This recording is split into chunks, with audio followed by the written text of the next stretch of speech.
குழந்தைங்க 6 மாசத்துலருந்து 2 வயசு 9 மாசம் வரைக்கும் இருக்கக்கூடிய common early sign of developmental delay விசிபிளா தெரியக்கூடியது.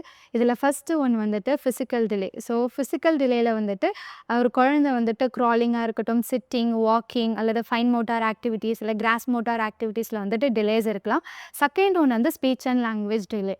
ஸோ இதில 1 வயசு ஆகியும் குழந்தைங்க வந்துட்டு இன்னும் சிங்கிள் வேர்ட்ஸ் கூட பேசாம இருக்கலாம். இல்ல 2 வயசு ஆகியும் சிங்கிள் வேர்ட்ஸ் கூட இல்லாம இருக்கலாம். இல்ல டபுள் வேர்ட்ஸ் அம்மா, அப்பா வா, அம்மா போலாம், அம்மா தா அப்படிங்கிற டபுள் வேர்ட்ஸ் பேசாம இருக்கலாம். இல்லன்னா அந்த குழந்தைங்க வந்து திக்கி திக்கி பேசுறதா இருக்கலாம். இன்னொரு 2 மேஜர் ரோல் என்ன அப்படின்னா, ஸ்பீச்ல எக்ஸ்பிரசிவ், ரிசெப்டிவ்னு சொல்லுவாங்க.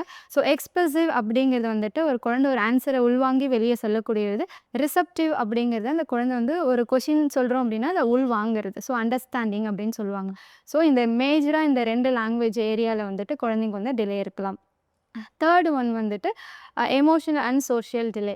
ஸோ ஒரு குழந்தைங்க வந்து மத்த குழந்தைங்களோட சேர்ந்து மிங்கிள் ஆகுறதுல வந்து ப்ராப்ளம் இருக்கலாம். நெறைய குழந்தைங்க இருந்தாலும், என் குழந்தை தனியா தான் விளையாடுறாங்க, மத்த குழந்தை கூட சேர மாட்டேங்கிறாங்க அப்படின்ற டிலேஸ் இருக்கலாம். ஃபோர்த் ஒன் வந்துட்டு காக்னிட்டிவ் டிலே. ஸோ இதில ஒரு குழந்தைங்களுக்கு வந்து அண்டர்ஸ்டாண்டிங் பண்றதுல ப்ராப்ளம் இருக்கலாம். ரீசனிங்ல ப்ராப்ளம் இருக்கலாம். ப்ராப்ளம் சால்விங் அவரால ஒரு ஒரு ஒரு ஆக்டிவிட்டிய குடுத்து அத ப்ராப்ளம் சால்வ் பண்ணுங்க அப்படின்னா, அவங்களால பண்ண முடியாது. ஸோ லேர்னிங்ல வந்து அவங்களுக்கு வந்து டிஃபிகல்ட்டி வந்து ஃபேஸ் பண்ணலாம். ஃபிஃப்த் ஒன் வந்து குழந்தைங்க வந்து ஹேண்ட் போஸ்டரிங்ஸ் அதிகமா இருக்கலாம். பாடி ராக்கிங் இருக்கலாம். இல்ல கிளாப்பிங் ஹேண்ட் வந்து அதிகமா இருக்கலாம். ஸ்பின்னிங் ஆக்டிவிட்டீஸ் வந்து அவங்களுக்கு அதிகமா இருக்கலாம். இல்லன்னா வந்துட்டு அவங்க ரொம்ப அடமன்ட்டா ஸ்க்ரீமிங் பண்றது, ஆங்கர் இஷ்யூஸ் அதிகமா இருக்கலாம். இந்த மாரி இஷ்யூஸ்லாம் இருந்துச்சுன்னா, அவங்க இயர்லி சைன் ஆஃப் டெவலப்மெண்டல் டிலேக்குள்ள குழந்தைங்க இருக்காங்க அப்படிங்கிறது தெரிஞ்சுக்கலாம்.